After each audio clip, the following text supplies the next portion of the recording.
अस्सलाम वालेकुम दोस्तों, वॉइस ऑफ जापान से मोहम्मद इदरीस आपकी खिदमत में हाजिर है जापान से।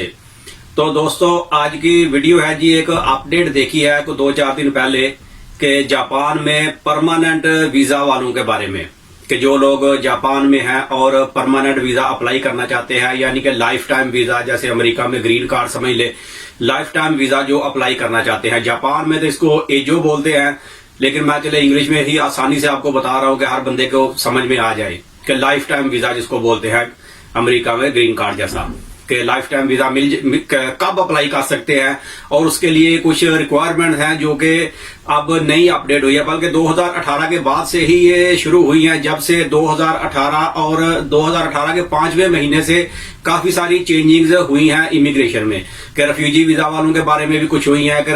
जैसे कि रेफ्यूजी वीजा वालों के लिए था पहले कि वो किसी भी कंपनी में आसानी से वीजा उनको मिल जाता था और चेंज हो जाता था, या वो अपनी कंपनी भी बनाकर तो वीजा चेंज कर सकते थे। लेकिन 2018 5वें महीने के बाद से कोई सख्ती हो गई कि अब शादी वगैरह करके ही बंदा आसानी से वीजा चेंज कर सकता है, या फिर कंपनी से वीजा मिल तो सकता है लेकिन काफी मुश्किल है, इतनी आसानी से तो मिलता नहीं है, लेकिन मिल जाता है। 100% नहीं है कि मिलता नहीं है, लेकिन थोड़ा सा कोशिश करनी पड़ती है। साथ में इसके ऊपर मैंने एक वीडियो बनाई थी, लेकिन साथ में थोड़ा एक्सक्यूज मी या मेहरबानी करके, जापान में तो इसको बोलते हैं ओनेगाशिमास बोलते हैं, कि भाई आपकी मेहरबानी, ये बंदा मुझे लाजिम चाहिए, इसके बगैर मेरा काम नहीं चल सकता।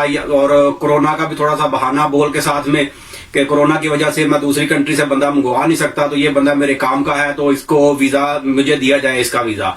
तो वीजा मिल जाता है, बल्कि कई दोस्तों के वीजे चेंज हुए हैं।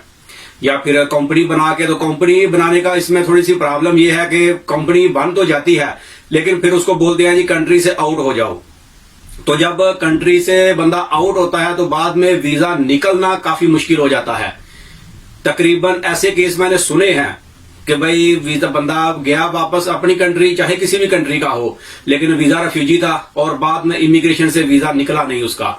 ऐसा भी हुआ है, कई लोगों के निकल भी आते हैं, लेकिन ज्यादातर जो है ये रिस्क वाला मामला इसमें ज्यादा है कि बंदा कंपनी भी बनाए, वापस जाए और बाद में वीजा निकले ना, तो इसमें भी मसला है। और उससे फिर आसान सा हल है शादी वाला ही, कि शादी करके तो यही पर ही सारा कुछ हो सकता है, या फिर किसी कंपनी से वीजा ले लिया जाए, या फिर एक और ऑप्शन ये है कि बंदा किसी दूसरे बंदे के साथ मिल के कंपनी बना ले, जिसका वीजा यहाँ पर हो जापान में, चाहे वो परमानेंट हो, चाहे उसका 1 साल का वीजा हो, तो उसके साथ मिल के पार्टनरशिप पे कंपनी बना ले, तो उसके लिए कुछ आसानी हो सकती है। ये तो डिपेंड करता है वक्त के ऊपर ही, हो सकता है कि उसमें भी मुश्किल हो, लेकिन इसमें थोड़ी सी आसानी है, क्योंकि उस बंदे का जिसके साथ मिलकर वो पार्टनरशिप पे कंपनी बनाएगा, तो इसमें उसका तो खर्चा ज्यादा नहीं आएगा कंपनी बनाने में। इस पे मैं कोशिश करूंगा एक अलग से वीडियो बनाने की, कि कंपनी के ऊपर कितना खर्चा आता है, मैंने मालूमात ली है, तो इंशाल्लाह इस पे भी वीडियो बनाऊंगा। तो वो कंपनी बना के तो पार्टनर, एज ए पार्टनर वो वीजा चेंज उसमें करवा सकता है। ये कुछ रेफ्यूजी के बारे में अपडेट थी। अब चले इसके बारे में बता दूं कि परमानेंट वीजा वालों के लिए क्या सूरत हाल है। तो जैसा कि कंपनी वालों के लिए तो है, किसी का कंपनी का वीजा हो तो वो 10 साल के बाद लाइफ टाइम वीजा अप्लाई कर सकते हैं। अगर उनके सारे टैक्स वगैरह क्लियर हो, हर चीज क्लियर है, तो 10 साल के बाद वो लाइफ टाइम वीजा अप्लाई कर सकेंगे। ये तो पहले भी ऐसा ही था, लेकिन जिसका जापानीज बीवी वाला वीजा है या हस्बैंड जापानीज हो, तो उसके लिए 5 साल का टाइम है। पहले भी 5 साल का ही टाइम था, तो अभी भी 5 साल का है, लेकिन इसमें एक ऑप्शन रखी गई है कि 3 साल के बाद भी अप्लाई कर सकते हैं। अब 3 साल के बाद कर तो सकते हैं, लेकिन उसमें मसला ये एक साथ में रख दी गई है शर्त कि आपका वीजा 3 साल का होना चाहिए, और 3 साल का वीजा जो है ये मिलता नहीं है, ये देते नहीं अभी।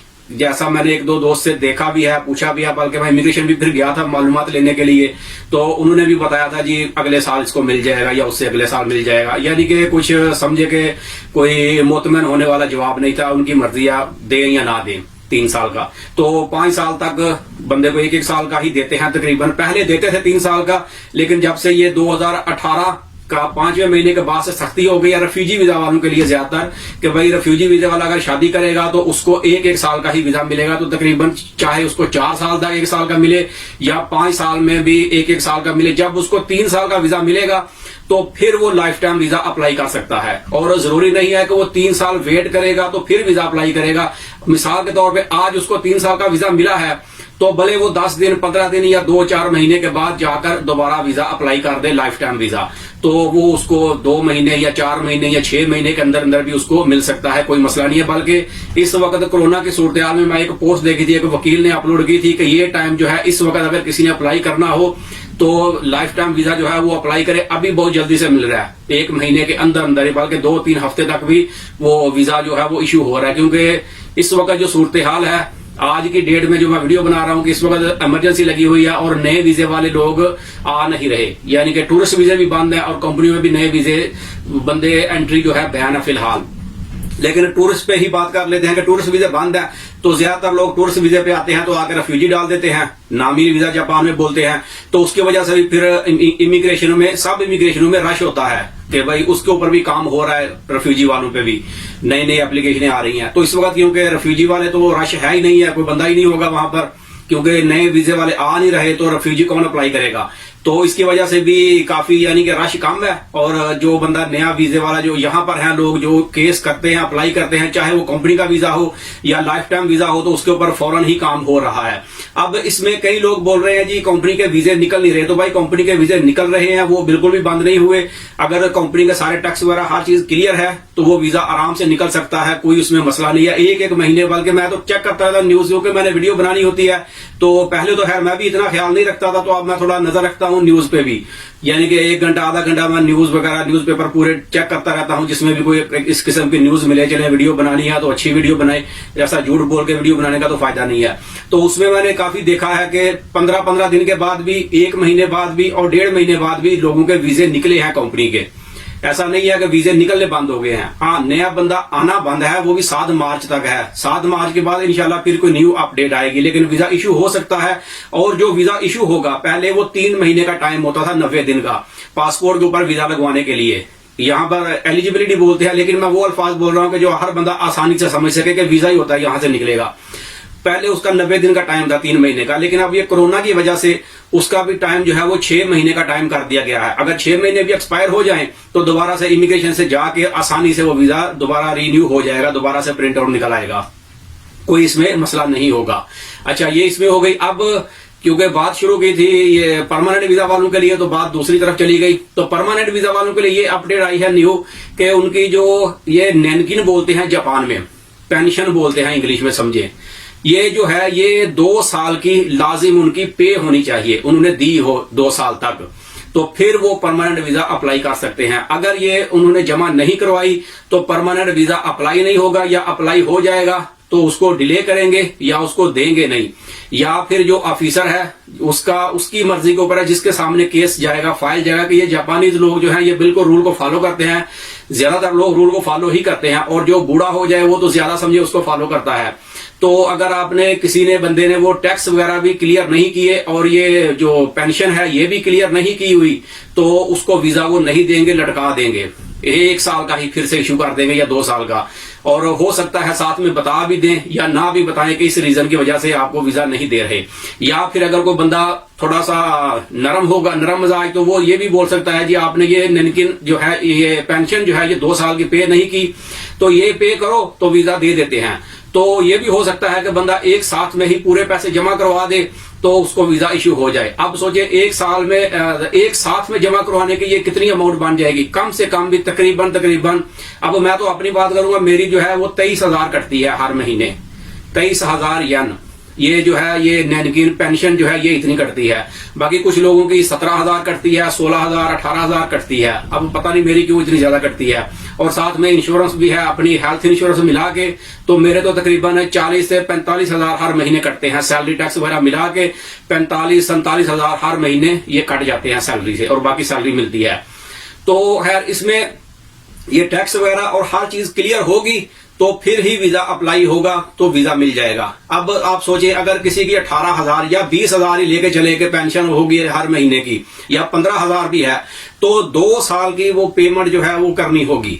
तो 2 साल को अब आप 24 को कर लें जरा 15,000 से, तो एक साथ में इतने पैसे देना मुश्किल हो जाएंगे। शायद तकरीबन पाकिस्तान का 10 लाख के आसपास बन जाएगा। तो भाई एक साथ में देने जरा मुश्किल हो जाते हैं, तो हर महीने महीने में चलते जाएं तो वो आसानी रहती है।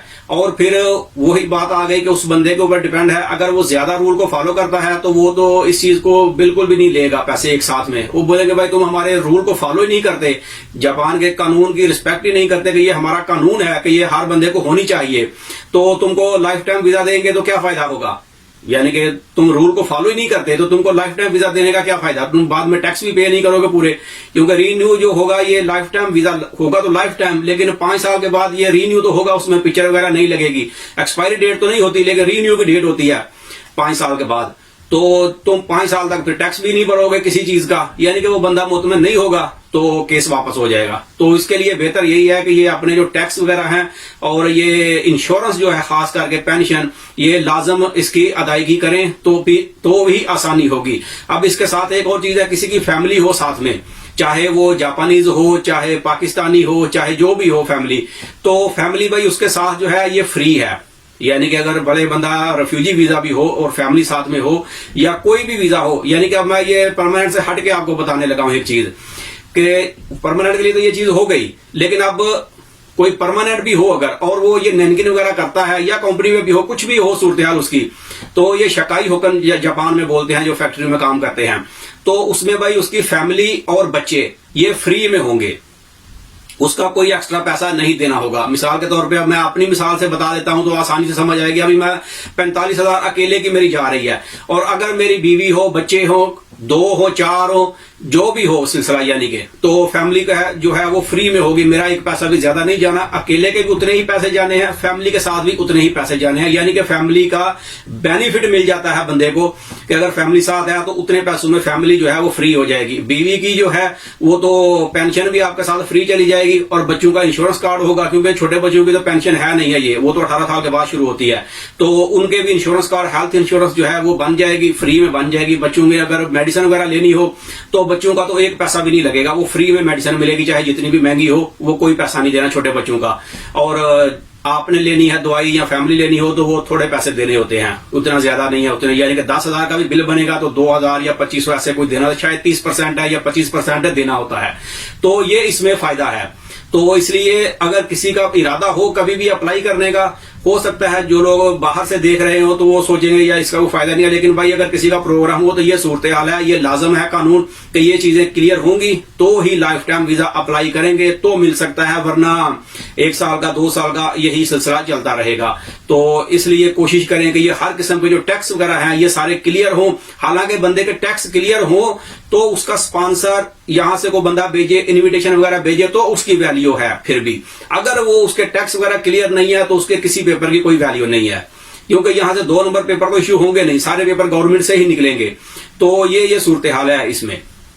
तो कोशिश करें जो लोग यहां पर हैं जापान में भी कि भाई ये टैक्स आपने क्लियर रखें तो ही आपको ये बेनिफिट मिल सकते हैं, लाइफ टाइम वीजा वगैरह मिल सकता है, वरना किसी सूरत भी मिल नहीं सकता।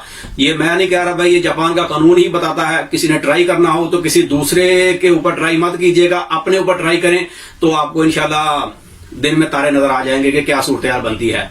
तो वीडियो काफी लंबी हो गई है, ये वीडियो का यही तक थी। वीडियो अच्छी लगे तो इसे लाइक कर दें। मिलते हैं किसी अगली वीडियो में, तब तक अपना बहुत ख्याल रखें। पाकिस्तान जिंदाबाद।